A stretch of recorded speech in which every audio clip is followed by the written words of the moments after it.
সারা জীবন রান্নাবান্না করেছি, ত্যাগ করেছি, স্যাক্রিফাইস করেছি। যতটা পালন করেছি, অন্যেরা বা এই জেনারেশনের যারা রয়েছে তারা কিছুই করেনি। রান্নাবান্না, কাটাকাটি সবকিছু আমিই করেছি। শ্বশুরবাড়িতে এসে দেবর, ভাসুর সবার জন্য শুধুমাত্র আমিই করেছি। আসসালামু আলাইকুম, welcome back to my new another blog video. আরো একটি ভিডিও দেখার ওয়েলকাম জানিয়ে আপনাদের মাঝে হাজির হয়েছি। আমি যেহেতু একজন হাউসওয়াইফ, তাই আমি সাংসারিক লাইফস্টাইল ব্লগে আপনাদের সাথে শেয়ার করি। যেটা আমার লাইফস্টাইল সেটাই শেয়ার করার চেষ্টা করি। চাল আমি ধুয়ে নিয়েছি, সাথে মশলাপাতি ডিপ ফ্রিজ থেকে অনেক আগে বের করেছি। পেঁয়াজ, টমেটো, মুরগির মাংস, মূলা, আলু, ধনেপাতা, কাঁচামরিচ থেকে শুরু করে সবকিছু কেটে কুটে এইভাবে মাছ সহ রেডি করে রেখেছি। রান্নার সমস্ত প্রস্তুতি রেডিটাই আপনাদের সাথে শেয়ার করছি। এখন শীতকাল, তার উপর বেলা ছোট, আর যখন আমি এই ভিডিওটা শুট করছি তখন বাজে সকাল 9টা, তার উপর ছিল শুক্রবার। ডিপ ফ্রিজ থেকে মাছ, মাংস এবং মশলাপাতি একদম ভোরবেলায় আমি ব্রেকফাস্টের আগে বের করে রেখেছিলাম। সেকেন্ড আগে আপনারা দেখেছেন অপরিষ্কার কাপড়, সেগুলো কিন্তু ওই দিন শুক্রবারে আর কাচা হবে না। আমি কাচবো শনিবারের দিন, কারণ শুক্রবারে যেহেতু ভাড়াটিয়ারা বাসায় আছে, চেষ্টা করি শুক্রবারের দিন আমি যেন কাপড় না কাচি, কাচতে না হয়। 9:45 বা 8:30টার দিকে আমি চা পানি সব রেডি করে রেখেছি। যেহেতু শুক্রবার ছিল, ইমন, ইনান ওদের আব্বু একটু ঘুম থেকে লেটেই উঠবে, আর আমি একা অবস্থায় একদম ভোরে ভোরে 7টার আগে ব্রেকফাস্ট বা নাস্তাটা করে রেখেছি। ভিডিও শুরুতে আপনারা দেখেছেন আমি ওদেরকে নাস্তাটা দেব বলে চার কাপ পিরিচ রুটি সবকিছু রেডি করে রেখেছি। আর যখন রেডি করে রেখেছি ঠিক তা 10-15 মিনিট পরে, মানে হচ্ছে হলিডে মানিয়ে ওরা শুক্রবার প্রায় 8:30 পৌনে 9টায় উঠে মুখ হাত ধুয়ে তারপর ব্রেকফাস্ট অথবা নাস্তাটা করবে। মোটামুটি রেগুলার টাইমও কিন্তু আমি একদম ভোরে ভোরে নামাজ কালাম পরে উঠে রেগুলার রান্না বান্নার জন্য সমস্ত ডিপ ফ্রিজ থেকে যা যা প্রয়োজন বের করে রাখি। ভোরবেলা থেকে মোটামুটি আমি রান্না বান্নার প্রস্তুতি এইভাবে কাটাকাটিগুলো অফিস কিনে করে ফেলি। আর আমি সব সময় এই নিয়মেই করি।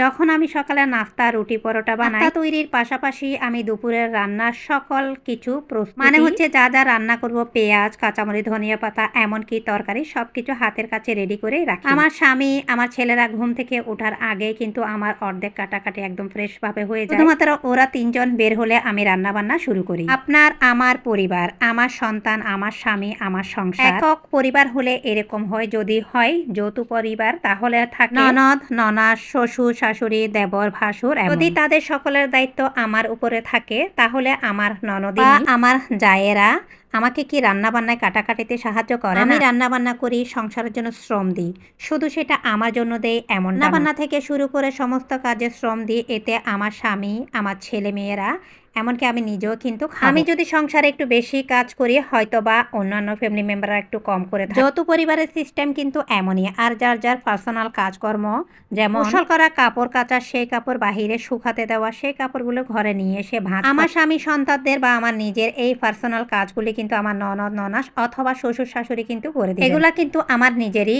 করতে হয়।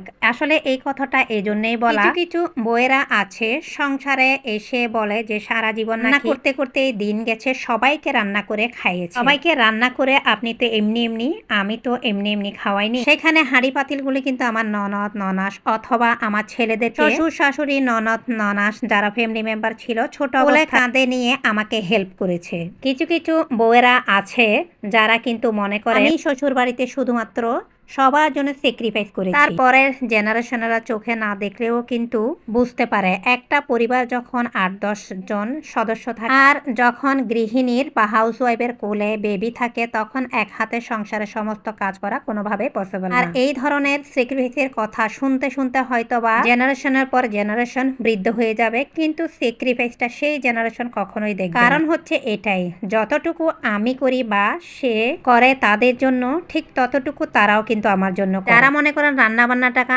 অনেক বড় কিছু, তারা এটা মনে করবে ননদ, শাশুড়ি যারা থাকে তারাও কিন্তু লাকড়ি চুলায় রান্না, সেই হাঁড়ি ধোয়া থেকে তরি তরকারি সবকিছু কিন্তু কেটে দেয়। কারণ অতীত না হলে বর্তমান আর ভবিষ্যৎ কখনোই চলে না। এই ধরনের মন মানসিকতা যাদের, তাদের জন্য ছোট্ট একটি মেসেজ দিয়ে আজকের ভিডিওটা শেষ করব। যে সবসময় উঁচু, সে সব সময় উঁচুতেই থাকে। কষ্ট করেছি, স্যাক্রিফাইস করেছি, আমি ত্যাগ করেছি, রান্না বান্না করে খাইয়েছি, এই বিষয়গুলো তুলে ধরার কিছুই নেই। পরিশেষে আবারও বলবো, বড় যদি হতে চাও ছোট হও, তবে অন্যকে ছোট করে নিজে কখনোই বড় হতে পারে না। আগামী জেনারেশনের ছেলে মেয়ে নাতিপতি সবাই সব নিজের ক্রেডিট নিজে গাইতে গাইতে দিতে আর শোনাতে সব বিষয় বৃদ্ধ করে ফেলে, কিন্তু কিছুই রূপ দিতে পারে না, কিছুই রূপ দিতে পারে না আর শো করতে পারে না। কারণ পরের জেনারেশন সুখে থাকে, শান্তিতে থাকে, সততাই থাকে। এটাই অতীতের জেনারেশনের সহ্য হয় না, অসহ্য মনে হয়।